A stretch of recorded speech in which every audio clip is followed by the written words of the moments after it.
शुभ संध्या समस्त को पुणी थे सुस्वागत चैनल को।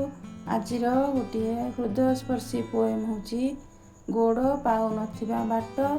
एमिति मध्य हुए गोड़ जेते चेष्टा कले मध्य आग को जाऊ न थाए, पाद आग को जाऊ न थाए। एहीपरि किछि विषय को नहीं आज कविता गोड़ पाउ नथिबा बाट। शुणतु ताहेले।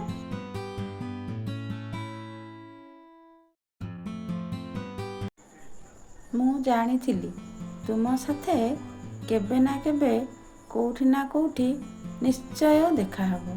मु जानिथिली तुम साथे केबे ना केबे कोउठी ना कोउठी निश्चय देखा हबो। आउ जेउ दिन कि मु तुमर अति निकटरे थाई मध्य थिबी अनेक अनेक दूररे। जेउ दिन कि मु तुमर अति निकटरे थाई मध्य थिबी अनेक अनेक दूररे। आउ हाथ जेते बढ़ेइले मध्य हाथ पाउ नथिबो। आउ हाथ जेते बढ़ेइले मध्य पाउ नथिबो। आउ एई पाद चालिबाकू अक्षम थिबो।